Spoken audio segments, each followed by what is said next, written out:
Breaking news! The Lagina brothers have just found something that made them shudder, and the once buzzing dig ended abruptly. What terrifying mystery have they concealed? The reality they discovered might never be accepted by the world. The History Channel's popular reality series, The Curse of Oak Island, has come under fire in recent weeks following the discovery of some centuries-old indigenous artifacts, which prompted local officials to shut down a large portion of the show's dig operation, causing several archaeologists to be sent packing. Fans are already speculating as to whether the Laginas and their crew will ever experience a return to normalcy, not to mention the future of Oak Island. During the final dig on the island, the Lagina brothers and their crew unearthed a bizarre find leading to the closure of Excavation.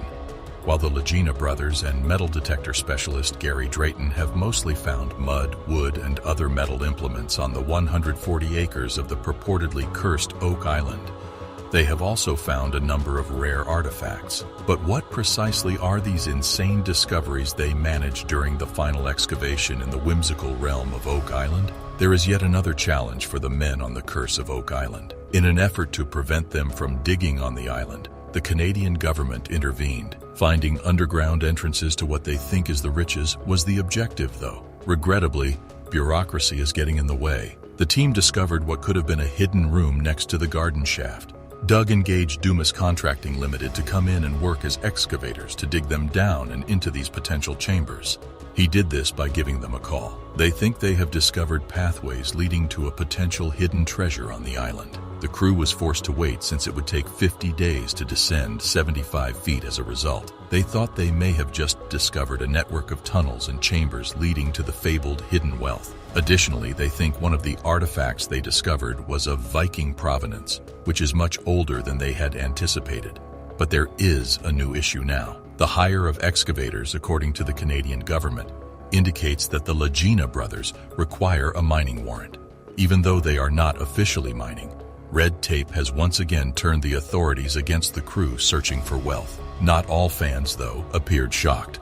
The Canadian government wants to stop a group of well-documented gold diggers from blindly rebuilding a wooden shaft that descends to an unknowable depth on an island where 6 treasure hunters have already perished doing the same thing. And they're the bad guys in this situation, a fan wrote on Reddit. The Canadian government has already meddled with the Lagina brothers' search for treasure on the Curse of Oak Island. They stopped conducting a significant portion of the island's excavation work in 2021. The Lagina brothers' crew discovered many hundred-year-old indigenous artifacts at this time. The crew found First Nation Mi'kmaq pottery fragments on the island during Season 9. Marty Lagina stated in an episode at the time that they would avoid using archaeological techniques as they awaited the outcome of the situation. The only change that came as a consequence was a tightening of the show's rules. The brothers switched from conventional archaeological approaches to unconventional digging tactics at that time. This season they improved on that by mapping out places beneath the island using modern technology, allowing them to locate hints and potential entrance routes without needlessly excavating. But the excavation led to a fresh dispute with the Canadian authorities. Will obstacles keep standing in the way of the Lagina brothers' search for the lost fortune on the Curse of Oak Island? Who knows? In the 6th season episode Voyage to the Bottom of the Cenote, things take a worrying turn as treasure seeker Marty Lagina makes the optimistic but hasty declaration, "Here we are in H8, we're going to keep looking. What may possibly fail?" When metal detecting specialist Gary Drayton discovers a possible top pocket discovery amid the loot, the squad has no notion of the fate that is about to befall them. Coming from the more optimistic of the 2 treasure-hunting Lagina brothers, these words have an especially ominous ring to them.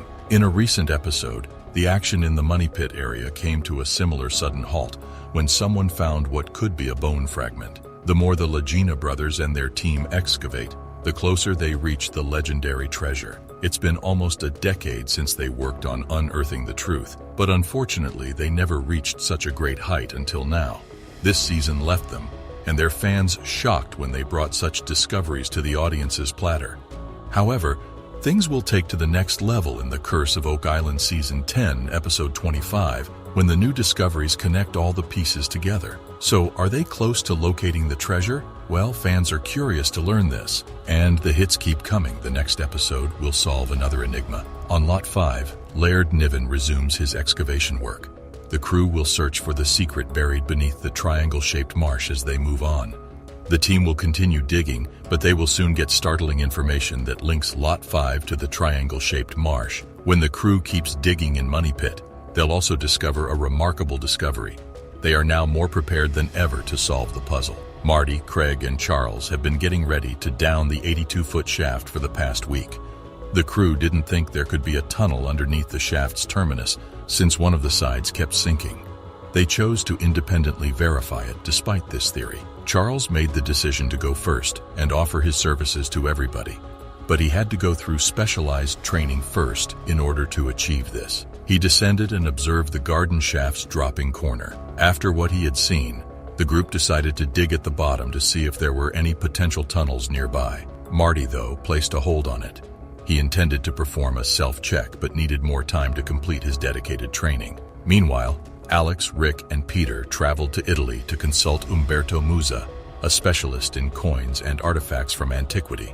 He examined the coins and found Oak Island had some ties to the Roman Empire as well. This happened as a result of one of the coins being a Roman coin. Byzantine gold coins were weighed against another coin to determine whether or not they were genuine. Laird Niven's continuing drilling on Lot 5 resulted in their most recent finding. In the meantime, Rick kept searching for answers in the area known as Nolan's Cross, but for the time being, the group keeps looking into the enigmatic circular depression in the marsh. They discover ceramic shards and charcoal fragments that they surmise may be remnants of a cooking pot or a campfire. The lead artifact that was discovered in the swamp is examined by experts in the war room. They think it is a lead cross and that it was probably made in France. This could be proof that the French had anything to do with the Oak Island enigma. The group looked for tunnels beneath the garden shaft using a probing drill. They discovered a little quantity of wood that could be proof of a tunnel. This time, Gary Drayton uses a metal detector to check the recent spoils while the heavy equipment operator continues his work. Two substantial iron spikes that Gary immediately finds are both dated to the 1700s. If the artifacts are actually from the 18th century, the narrator speculates that Smith's Cove flood tunnel builders rather than the Truro Company, who built Shaft 5 in 1850, are more likely to have left them behind. Later that day, Marty Legina and Craig Tester participate via Skype at the War Room meeting of the Fellowship of the Dig. The crew is informed by Marty and Craig that they just met Jeremy Church, a geophysicist working for Eagle Canada's seismic exploration business, who appears in Season 6, Episodes 1 and 3. The data from the extensive seismic survey of the eastern half of Oak Island that Church and the rest of the Eagle Canada team completed back in Season 7, Episode 6 has finally been analyzed. The information points to the existence of an anomaly at a depth of around 60 feet close to the southeast corner of the cave-in pit. The anomaly significantly resembles the Smith's Cove flood tunnel since it is linear and looks to be moving toward the Money Pit. Remember how GPR specialists Steve Watson and Don Johnston found several subterranean anomalies close to the cave-in pit in Season 7, Episode 2? One of them was located at a depth of 82 feet, and the other was located at a depth of 91 feet. Following exploratory drilling, it was discovered that 4 feet of sand were present between 99 and 109 feet below the surface. Remember to subscribe to the channel for more blues from the world of mysteries.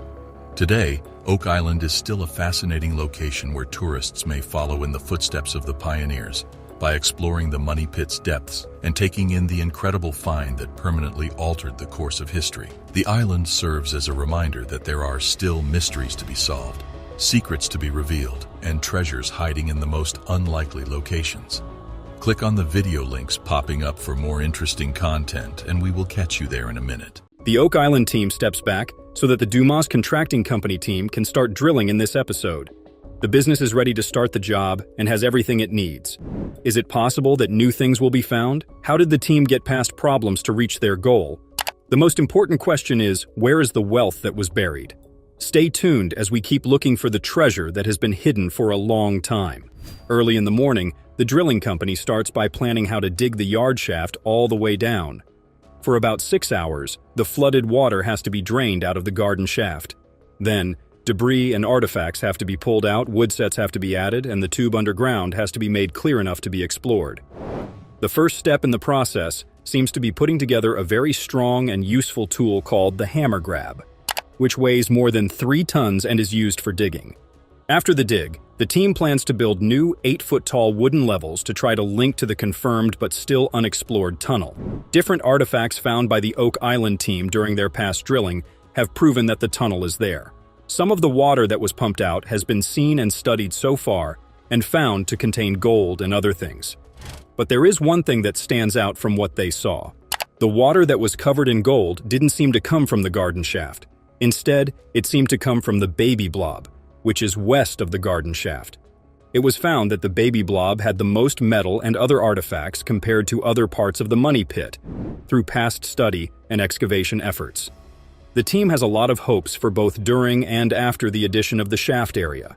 A lot of people are positive, excited about the discoveries that will be made, and interested in where they came from. The team was able to figure out the right way for their excavation work by looking at maps and past observations of the land. The garden shaft was the best place to begin the addition at any height and on a flat surface. With this going on, an area of up to 80 feet can be dug up, explored, and watched. This is a large underground area that should yield many artifacts during the process. One thing is certain about this whole operation: good things will happen, even though the team will face some problems along the way. Another good thing is that some problems are easy to solve with the help of the team's partners at Dumas Contracting Limited. The drilling company is helpful when there is no way to get to places with a lot of metal materials. They can also help with additions if needed. If we're lucky, no prize will be forgotten and the chances of finding the lost treasure are higher than ever. The Dumas team starts the job on a good note, ready to find out more. A few hours into the workday, some team members met in the war room as normal. But this time, it was to have a meeting with someone from Ideon Technologies. The purpose of the meeting was to go over the scientific reports of the money pit. A lot of the Oak Island team seems worried about what the reports might say. The study was mostly useful, and the Ideon Technology team worked hard to make sure it was correct. In the money pit area, the tech team put about 14 monitors into 5 boreholes. It's very, very deep, but most of the sensors were only 80 to 250 feet below the ground. This is very, very close to the tube. It wasn't just recently that the investigation was done. It happened as early as 2021, and it took almost 2 years to do all the necessary studies. This means that the report's conclusions are not based on quick observations, but on thorough study and testing. Based on the story, it looks like the sensors could pick up muons even when they were buried several feet deep. The representative said there were specific things to look for, like suits, voids, tubes that cross at the money pit, and strange things happening underground. The reports were shown clearly, showing how full the money pit was.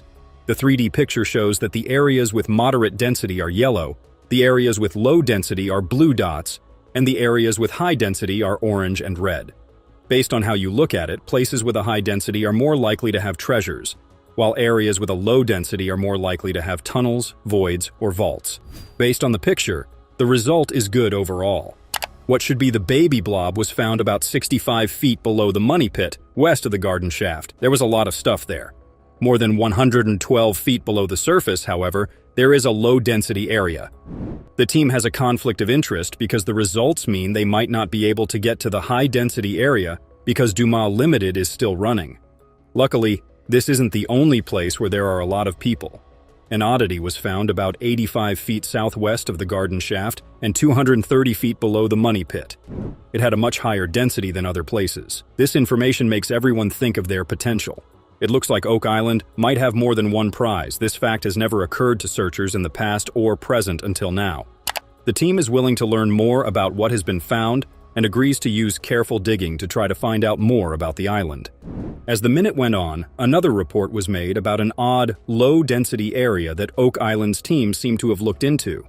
It's different from other low-density, concentrated areas because it seems to cover a mythical, important spot.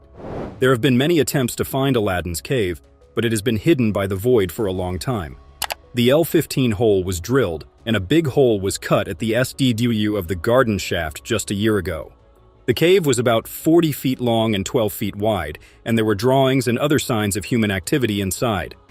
When people were asked about the water in Aladdin's cave, they said it was heavily contaminated with heavy metals, and it looks like the water has some gold in it.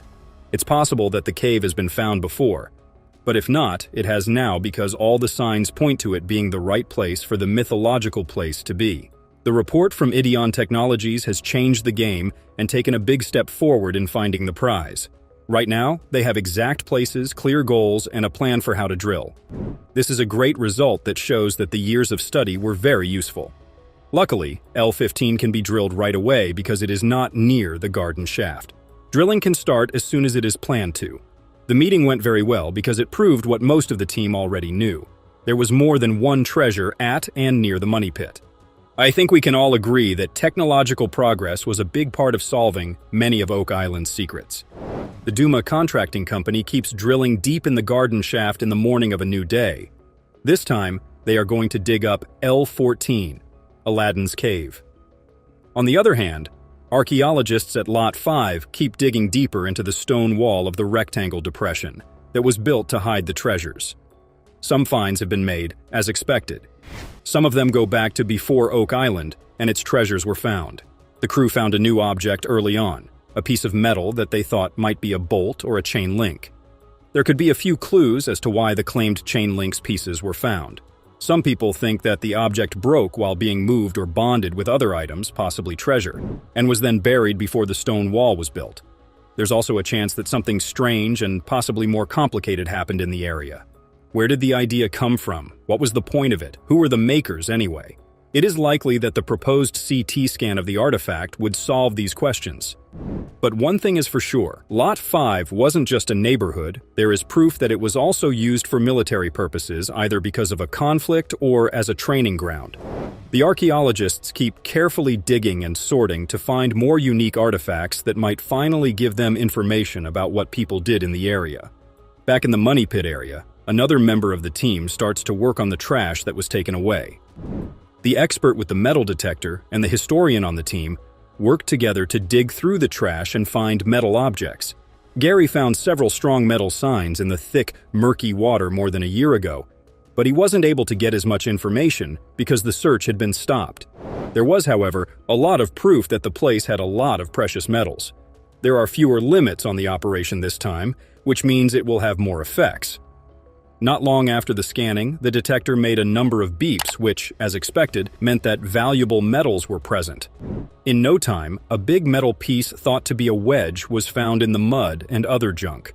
The metal spike is likely part of an axe, as this is what most people think it is. But why would a piece of metal from an axe be more than 80 feet below the ground? Was it used to build tunnels, or did it break while the valuable metals were being buried? If this theory is even slightly true, it looks like the metal wedge dates back to at least 1735. It may contain information about the people who lived in that area and their way of life, society, and technology. The item was sealed and kept until it could be scanned and studied in the lab. The search was put on hold until the debris was dry enough to dig through properly. Drilling for shaft L14 is still going on late into the night, and the team is getting closer and closer to Aladdin's cave all the time. Finally, at 142.5 feet, the void is reached. The team decides to keep drilling until they find something that points to the high-density area, which is not common in this area. During the first dig, the metal proof was found more than 160 feet below. However, the hole seems to be much closer and higher than expected now. Could there be a reason for this new growth? Or is the empty space just where it should be? The good news is that the answers to the questions could be found in the 3D that Ideon Technologies showed. From the picture, it looks like the cave's carven has an odd shape, and it looks like some parts of the roof are much higher than expected. If you believe Marty Laguna's idea, there is a chance that Aladdin's cage was the first storage vault, or that it is an extension of the area where the money pit collapsed. How it happened could have been so many different things. Nevertheless, it is likely that there are some in the area. As the digging went on, it was said that there was nothing but empty space about 148 feet below. This suggests that the void may have been found. In general, the L14 digging was good enough to make the search go on. The team's next job is to put cameras, scanners, and sonar devices several feet into the hole to watch and record what's going on inside the soon-to-be-found cave and how it's built. To begin with, the hole will be left empty so that it can dry out and become clean enough for the devices to be put in. As soon as the new day starts, people from Dumas start drilling again in the hopes of getting past the empty space, while the rest of Oak Island's team goes to see how things are going at Lot 5. As usual, areas that might have artifacts have been marked with flags. The goal is to dig through these areas in the hopes of finding any artifacts. Things went well at the start of the search because the first flag spot found had a lot of metal materials in it. To get to the goal, a big chunk of dirt and rock had to be pulled out first. An old coin was found after a lot of cleaning and digging. It is thought to be much older than the coins that have already been found. The coin looks and feels heavy enough to be the real thing. Like the other artifacts, this one has been sealed so that it can be tried and studied in the lab. We hope that the results show that the beginning is correct. Find after find seems to support the idea that Lot 5 is located more than an acre farther west on the island, and may have something to do with the money out area. It might be an extension of it. Each team works hard to finish their jobs at the garden shaft and, of course, the Aladdin Cave as the new day begins. Other people on the team were given different jobs. Some went to the interpretive center to get reports on the artifacts that had been found the day before. Archaeologist Laird Naveen confirmed that the object was, in fact, a piece of LED, and most likely a bag seal from a long time ago, when they were used to seal industry and military packages. This would have been around the 13th century. Not long ago, on Lot 32, an LED bag seal was found to match the LED trade token from the 1400s and the LED cross from the same year that was found at Smith's Cove. To back up his claim, Laird said that the seals were made from 2 LED circle pieces and pressed on in the 1300s, as shown by the cut section on the metal. Emma also did machine research using an X-ray fluorescence spectrometer, which is a type of radiation used to find out where things come from and what elements they are made of. The test results show that the LED seal is not completely pure. It has some iron elements and not much copper. Another report was made about the bag seals, but the results do not match up. There was one special find, though, that gave people some hope. Strange letters and marks were written on the top of the object that has not yet been recognized. Among the letters, KR was the easiest to see. The other letters were less clear. It looks like each member of the interpretive team found a match for the letters in their own way. The sample had the writing, "I lovely Parkers in London." The seal belonged to a cloth parker from the 1700s who packed clothes into bales that weighed about half a ton before sealing and sending them. The seal found in Lot 5 could belong to the same person. There is a very good chance that things like military uniforms, weapons, maps, food, medicine, and other things like that were packed up, sealed, and sent to Oak Island at some time. It was said that the business was Army Parkers, which could mean that Lot 5 is a military base or a secret arms operation on the island. So far, the company's century has not been proven, but an entry's location suggests that it was founded around 1808. The fact that the letter I was used instead of J in the writing on the seal proves that it is much older than it seems. This way of writing I stood for John before it became outdated because of changes in language, but it has been used since 1524. It looks like the island keeps giving us clues to help us figure out what's going on. There's a chance that the British military and the Parkers did some things together in the 1500s.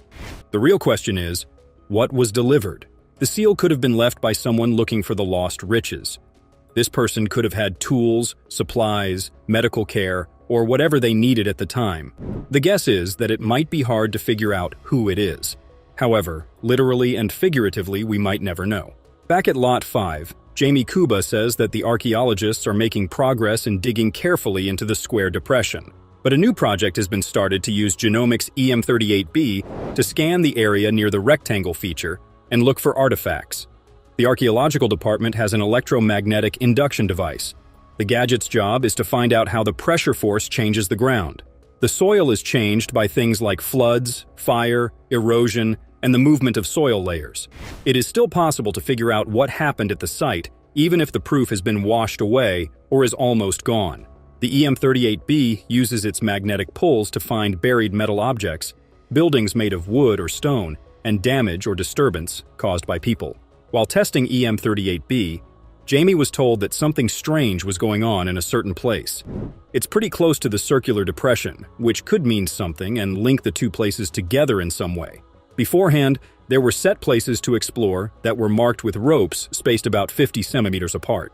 This makes it easy to check the breadth to see how big the problem is, how long it is, and exactly where it is. With this feature, the team isn't just searching randomly.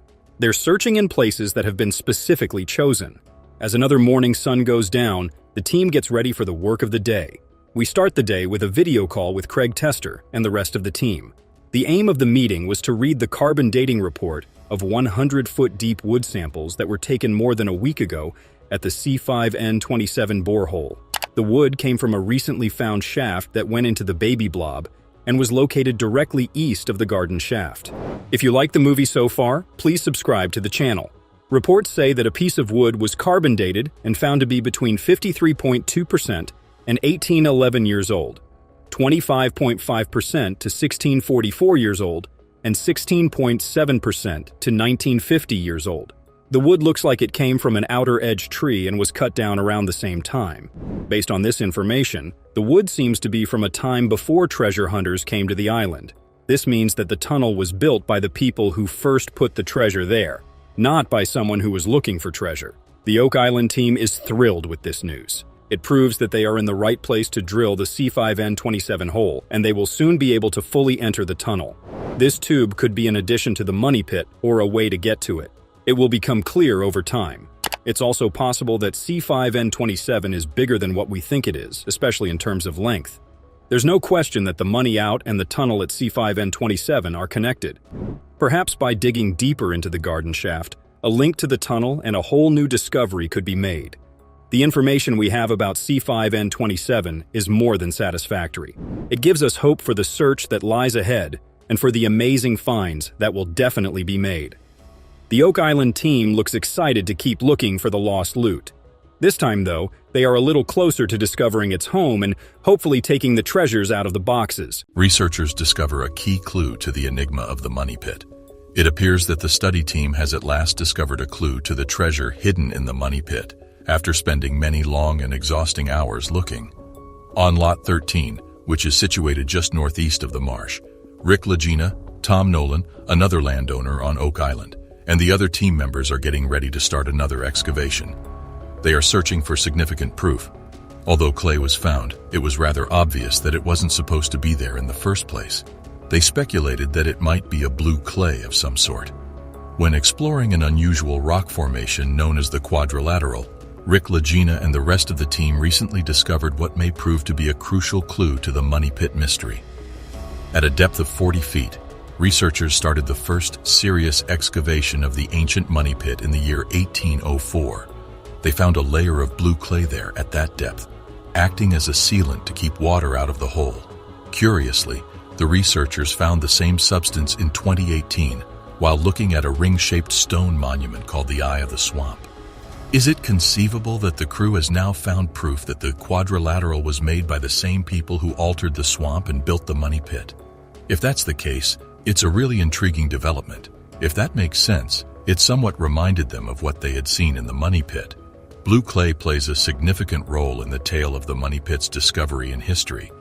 If you were attempting to keep water out of some sort of underground structure, would you be able to make use of that? It's possible that Rick Legina's theory, according to which the presence of blue clay points to the potential existence of a structure buried below, is true. If so, what kind of structure could it be? And could anything of outstanding value be inside? The following morning, Rick Legina and other crew members returned to Lot 13 so that geoscientist Dr. Ian Spooner could look into the enigmatic quadrilateral feature that was providing a crucial clue to the money pit riddle. They felt that it was somewhat improbable that it could have spontaneously accumulated there. Additionally, they saw clay in a variety of colors combined with pieces of burned wood. These two items in no way, shape, or form go together. One of the group members remarked that the clay appeared to be split up and misplaced. There was an event that had a meaningful purpose and took place. There truly must be a reason for everything that happened since the story is so complicated. There was one little spot that had gotten a little worse. There were striations all over the metal, marking it. The thinness of the points gave the impression that they were made to be pushed into wood. Are you looking for a hand-forged iron staple or fastener? Since the 6th century BC, large metal staples have been employed often in the construction of both stone and wooden structures. Could this manually formed metal fastener be another proof that a structure of some kind is waiting to be revealed at the quadrilateral location? What kind of structure might it be in that situation, presuming the group has previously discovered blue clay, given that information? Anything that took place prior to the money pit's initial discovery has the potential to be considered original work. You will see that this so-called mainstay is actually rather puzzling when compared to the hard work that went into creating the Great Quadrilateral. What, if any, contributions does this facet make to the larger mystery? As of yet, nothing has been decided on that. Carmen Legg, a specialist in blacksmithing, meets with Rick and Marty Legina, Craig Tester, and archaeometallurgist Emma Culligan at the Oak Island Interpretive Center to study the massive metal staple that was discovered the previous day. Its starting point is a fantastic quadrilateral. Even though it was a strange geometric figure, they had no notion what the specific feature represented. They have found no others of its kind on the island before. There are now countless conjectures regarding the type of wealth that might be hidden on the island, as well as how it got there. However, the William Phipps theory has won over a lot of supporters and is supported by a lot of data. The theory was refuted by writer and history enthusiast Hammerson Peters in a recent video that was posted to his YouTube channel. The majority of the information presented in the movie is taken from the book Oak Island and Its Lost Treasure, which first made the strong case for the conspiracy. The Peters have proposed the following idea, which can be summed up as follows. During the 17th century, William Phipps was a skilled explorer, and the English supported him financially. The Protestant majority, including the political elite and aristocracy, developed a strong dislike for the Catholic king when King James II came to power in 1685. James II adhered to Catholicism, or to put it another way, they planned to depose him. The following stories are word-of-mouth legends from the late 18th century because there is so little information about the early treasure-related operations that occurred on Oak Island that has been objectively verified. It took many years after the incident before publishers began to pay attention to this kind of activity and look into the stories involved. The tale of a treasure found by a settler named Daniel McGinnis was published for the first time in 1857. This is the story's earliest known telling. After that, it was another 5 years before one of the purported original diggers gave a testimony regarding the initial narrative and subsequent Onslow and Truro Company deeds. The earliest settlers in the region heard tales of a dying crew member of Captain Kidd's ship. The man said that Captain Kidd had hidden £2 million worth of treasure on the island. Captain Kidd passed away in 1701. According to the most widely recognized version of the story, Daniel McGinnis came across a dip in the ground in 1799 while looking for a place to build a farm. McGinnis asked for help from other people in order to dig because he believed that the depression fit with the legend surrounding Captain Kidd. With the aid of two people only known by the names John Smith and Anthony Vaughan, he dug out the pit and found a layer of flagstones 2 feet, 61 centimeters below the surface. The earliest documents, however, merely mention marks of some sort at these intervals. Later accounts report finding oak platforms every 10 feet, 3 meters, although previous accounts only make reference to marks. The various legends also mention the tool marks or pick scratches on the hole's walls. The soil was not as well packed as the soil around it, and it was visibly loose. The 3 men reportedly stopped their digging at a depth of 9.1 meters, 30 feet, because of superstitious dread. In an alternative interpretation of the story, all 4 of the main characters are portrayed as teenagers. According to this account, McGinnis first learns of the slump in 1795 while on a fishing excursion. The rest of the story proceeds in the same manner as the first, with the logs discovered as its focal point, but it ends with the 4 people giving up after they have gone as far as they can. For more current discovery stuff, remember to subscribe. They continued to excavate until they reached a depth of around 90 feet, 27 meters, where they discovered layers of logs, or marks, spaced about 10 feet, 3 meters apart. They also discovered a large stone with symbols engraved onto it, as well as layers of charcoal, putty, and coconut fiber. When the hole unexpectedly filled with water to a depth of 60 feet, 18 meters, the situation for the diggers grew challenging. The alleged dig was finally given up on after repeated fruitless attempts by workers to retrieve the riches from below by excavating a tunnel starting at a second shaft that was equally flooded. The most prosperous company of the pre-publication era is thought to have been the Truro Company, which is said to have been founded in 1849 by a group of investors. Re-excavation of the hole was placed all the way down to a level that was 26 meters, 86 feet below the surface. But it eventually overflowed once more. After that, it was decided to drill 5 boreholes into the machine's original shaft using a pod auger. Recently, scientists made what appears to be a weird discovery in space. Could this be an alien species? To learn more, click the next post.